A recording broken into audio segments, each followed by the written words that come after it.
Hello दोस्तों, मैं हूं आपका दोस्त और डर्मेटोलॉजिस्ट डॉक्टर जांगीद। और आज इस केस स्टडी में आपका स्वागत है। और आज हम बात करेंगे एलोपेशिया एरेटा के बारे में। एक केस मेरे पास में आया था, उसके बारे में बात करेंगे और कोशिश करेंगे कि इसको हमने कैसे ठीक किया समझने की कोशिश करेंगे। Okay, so this is the basically case and he was having kind of A multiple patches specially on the back side only. Okay, जो आपका नेक ऑफ वाला पार्ट है जिसको बोलते हैं ऑक्सीपिटल एरिया, वहाँ पे मल्टीपल पैचेज थे और कुछ अलग अलग साइज़ के पैचेज थे। और अगर ड्यूरेशन की बात करें तो ऑलमोस्ट जो है वो उसको 3 to 4 मंथ से हो रहा था।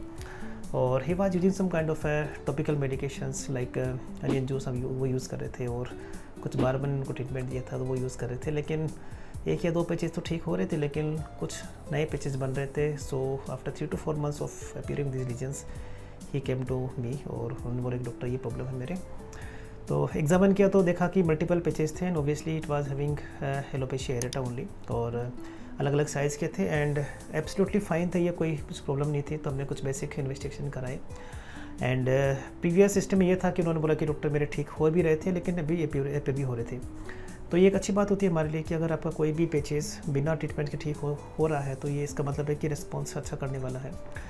और क्योंकि ज़्यादा बड़े पैचेज नहीं थे तो अगर हम लाइन ऑफ ट्रीटमेंट की बात करें तो हमने कुछ इंजेक्शंस लगाए थे। उसमें 2 पार्ट होते हैं, एक तो इम्यूनोसप्रेसिव इंजेक्शंस होते हैं वो लगाए थे, प्लस इसमें साथ साथ में हमने ग्रोथ फैक्टर के इंजेक्शन भी ऐड किए थे। और रफली 3 to 4 मंथ्स के बाद में जो है इनका रिजल्ट काफ़ी अच्छा था।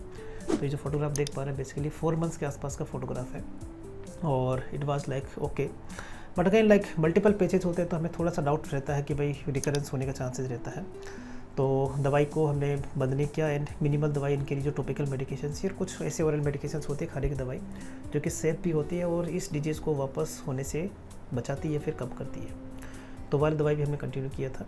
अगर हम बात करें कि ट्रीटमेंट लाइन ऑफ ट्रीटमेंट की, तो जितना लगता है कि छोटे पैचेज हैं 1 या 2 या 3 सिंगल पैचेज हैं, लगता है कि भाई हम कुछ इम्यूनोसप्रेसिव्स जो कि आराम से दे सकते हैं टॉपिकली या इंजेक्शन में दे सकते हैं तो देने की कोशिश करते हैं। हम अवॉइड करते हैं कि हम ओरल जो है इम्यूनोसप्रेसिव्स को जो है वो हम यूज़ नहीं करें। लगता है किसी स्टेज में कि डिजीज़ बहुत ज़्यादा है, ठीक नहीं हो पा रही है या फिर डिजीज़ का एक्सटेंट बहुत ज़्यादा है, in that stage we are giving kind of a oral medications. Okay, so ये था आपका आज का केस एलोपेशिया एरेटा का। अगर आपको कोई क्वेश्चन है तो आप ज़रूर लिखिए और नेक्स्ट टाइम हम वापस आएंगे एक नेक्स्ट स्टडी के साथ में। अगर आपको एलोपेशिया एरेटा है तो हमने काफ़ी वीडियोज़ बनाए हैं तो उसको आप ज़रूर देखिएगा। एंड हाँ, इस चैनल को ज़रूर आप सब्सक्राइब कीजिए बिकॉज हम यहाँ पे सिंपल सरल भाषा में ऑथेंटिकेटेड वीडियोज़ बनाते हैं। Thank you so much for watching this video.